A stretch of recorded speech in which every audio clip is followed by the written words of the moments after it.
Kuvanveistäjä Gunnar Finnen Ilves seisoo 4 metriä korkean graniittipylvään päällä Hämeenlinnan torin reunalla raatihuoneen ja entisen suomalaisen säästöpankin, nykyisen Nordean, toimitalon välissä.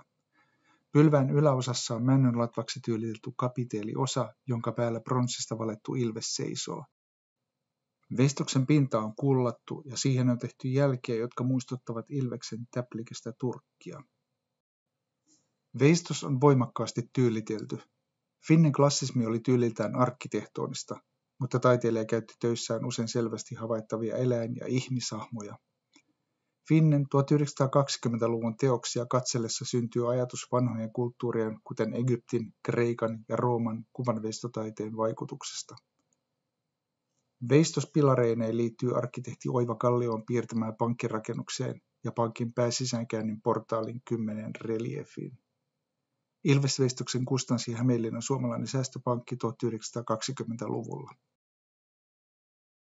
Kuvanveistäjä Johan Gunnar Finne syntyi 1886 Hollolassa. Finne luetaan 1900-luvun alkupuolen merkittäviin suomalaisiin kuvanveistäjiin Väinö Aaltosen, Felix Nylundin ja Victor Janssonin kanssa. Finne on hyvä esimerkki arkkitehtuuria ja taideteollisuutta opiskelleesta taiteilijasta, joka erikoistui kolmiulotteiseen sommitteluun ja kuvanveistoon. Varsinkin 1920-luvulla Finnestä tuli veistäjä, jonka taitoja arkkitehdit käyttivät hyväkseen. Finnen taiteelliseen toimintaan vaikutti yhteistyö arkkitehtien Armse Lindgrenin, Lars Sonkin, Eliel Saarisen ja J.S. Sirenin kanssa. Finne on suunnitellut Eduskuntatalon julkisivun pääfasadin 14 pylvästä. Finnen veistokset ovat sankaripatsaita.